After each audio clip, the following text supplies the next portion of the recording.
जयपुर में एक हंसता खेलता परिवार रहता था। परिवार में पति पत्नी के अलावा एक बेटा भी था। पत्नी फिर से मां बनने वाली थी। पत्नी अपनी मां बनने की खुशी पहले से ही मनाना शुरू कर चुकी थी। वो गणगौर के दिन मंगल गीत गा रही थी।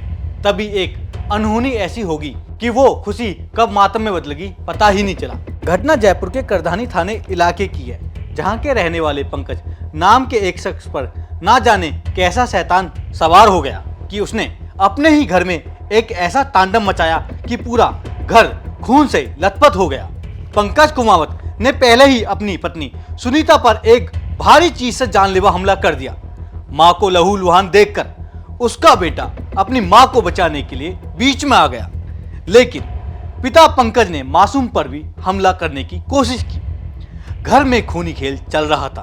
तभी पंकज की चाची मधु भी अपने भतीजों को रोकने के लिए बीच में आ गई, लेकिन भतीजे ने चाची पर ऐसा खतरनाक हमला किया कि उसकी भी मौके पर ही मौत हो गई। इसी बीच पंकज का बेटा किसी तरह से अपनी जान बचाकर भाग निकला। उसने पड़ोसियों को घटना की जानकारी दी।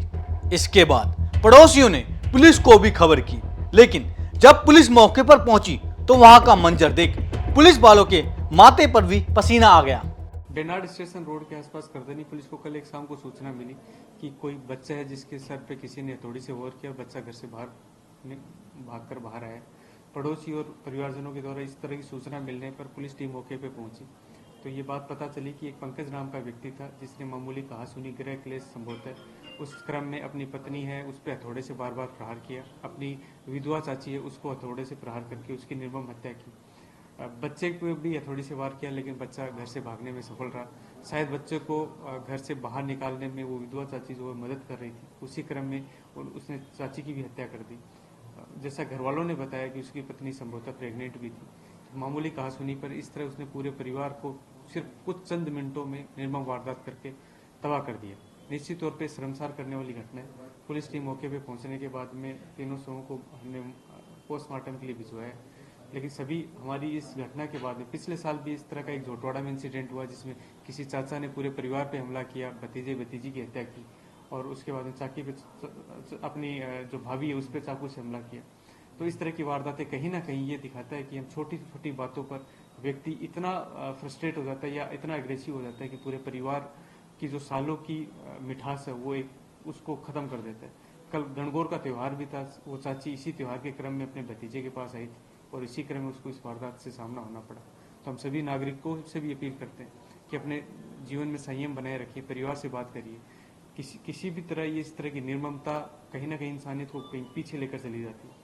तो निश्चित तौर पे ये एक विभत्स हादसा था जिसकी पीड़ा पूरे परिवार को झेलनी पड़ी। ये एक्शन ऑफ सेकंड में होता है इस तरीके से, क्या इसने उस आवेश में आके किया या क्रूरटी उसमें दिखाई दी? कितने बार किए इसने हथौड़े से, कुछ ऐसा इसने सोचा किया? नहीं, इसने तो पुलिस के पहुंचने से पहले आत्महत्या करी।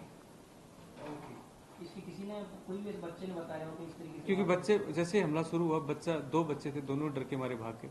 तो एग्जैक्टली उस वक्त क्या हो रहा था ये कहना मुश्किल है। पंकज ने गुस्से में आकर अपने ही परिवार को मौत की नींद सुला दिया। पंकज को शायद इस बात का एहसास था कि उसने खुद का अपने ही हाथों से अपने सब कुछ तबाह कर दिया। इससे पहले पुलिस इस घटना की असली वजह तक पहुंच पाती, आरोपी ने खुद ही अपनी जान दे दी। पंकज ने अपनी पत्नी और उसके गर्भ में पल रहे बच्चों को भी मौत दे दी। उसने अपनी चाची की भी जान ले ली, फिर खुद को खत्म कर दिया। पंकज का बेटा ही जिंदा बच पाया है, लेकिन बेटा इतना छोटा है कि इस बात का उसे अंदाजा भी नहीं हो सकता कि उसके पिता ने आखिर इतनी बेरहमी से उसकी मां और अपनी ही चाची को मौत के घाट उतार दिया। पुलिस और एफएसएल की टीम ने मौके पर कुछ सबूत इकट्ठा किए हैं। ये घटना क्यों हुई इसकी तह में जाने की कोशिश कर रही है। पड़ोसियों और रिश्तेदार से भी पूछताछ की गई है। शुरुआती पूछताछ में गृह कलेश के अलावा बैंक से लोन लेने का एंगल निकल के सामने आ रहा था। पंकज के 2 भाई हैं और तीनों भाइयों ने पैतृक संपत्ति को बेचकर अपना मकान बनवाया था, लिहाजा मामला प्रॉपर्टी के विवाद से भी जुड़ा हो सकता है। पुलिस हर एंगल से इस घटना की जांच कर रही है ताकि सच सामने आ सके। ये जो परिवारजनों ने बताया कि कोई शायद इनके पुश्तैनी पिता का कोई प्लॉट था जिसको बेचकर फिर तीनों भाइयों ने अलग अलग घर बनाए। उसी क्रम में संभवतः एक घर बना, जैसा कि परिवारजनों ने बताया। ये व्यक्ति खुद ऑटो चलाने का कार्य करता था। आर्थिक तंगी पुश्तैनी, अगर आप बेचकर कुछ मकान बनाते हो तो आर्थिक तंगी किसी को भी हो सकती है, लेकिन किसी भी सूरत में इस तरह की जो निर्मम वारदात है वो निश्चित तौर पर शर्मसार करने वाली है। क्या किसी तरह के लोन की भी बात सामने आई, कोई लोन लिया था उसने? अब अभी इसमें जांच जारी है। सर मोबाइल में क्या कुछ अभी खुला, उसमें मोबाइल में कोई दूसरी कोई चीज़ें हों जिसमें? अभी तक ऐसी कोई चीज़ सामने नहीं है।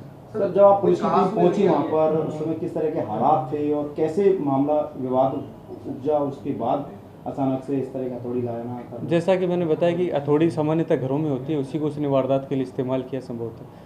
चूँकि पूरा परिवार उस दिन गणगौर त्यौहार बना रहा था और जब शाम को हमें सूचना आई तो शायद छोटी मोटी कहासुनी पर, क्योंकि वो विधवा चाची भी उसी दिन त्यौहार के अवसर पर उनके घर आई हुई थी, तो उस छोटी सी बात पे उन्होंने इस तरह की इसने निर्मम वारदात को अंजाम दिया और फिर खुद ने भी आत्महत्या कर ली। चाची भी बच्चे को बचाने की कोशिश की थी, ऐसी बात? बिल्कुल, चाची ने दो बच्चे थे वहाँ पे, एक इनका लड़का और एक इनकी साली का लड़का था संभवतः। वो 2 बच्चे घर में थे, उनको बचाने की कोशिश की, जब शायद इस बात से नाराज़ होकर उसने अपनी बड़ चाची पे भी हमला बोल दिया। बच्चा आया निकल करके, सबसे पहले किसको क्या बताया सर? जो पड़ोसियों को बताया कि उसके पिता ने उसके परिवार पर हमला बोल दिया। काउंसलिंग हुई बच्चे से सब कुछ आप पुलिस की? वो अभी चूँकि इलाज चल रहा है, उसके बाद में काउंसलिंग कराएगी। जयपुर में हुई इस खौफनाक वारदात की चर्चा हर ओर हो रही है। सोशल मीडिया पर भी इस घटना की चर्चाएं हो रही हैं। क्या यह घटना वाकई गुस्से का नतीजा है या फिर इसके पीछे की वजह कुछ और ही थी? फिलहाल पुलिस की जांच जारी है। उम्मीद है जल्दी से सामने आएगा। मेरा नाम मोहित सिंह है।